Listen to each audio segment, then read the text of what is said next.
What did you have for dinner? For dinner.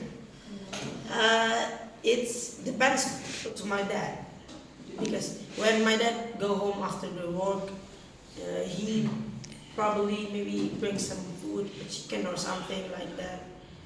The most recently is always we can bring some chicken. Is there any that habit that you really want to change? Especially this is going to be 2025, right? Yes.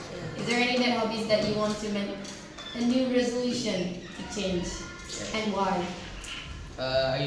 Sometimes I sleep too late, in like 10 and then 10 to 12, 10 to 11. Okay. What is your favorite activity or hobby to do at home?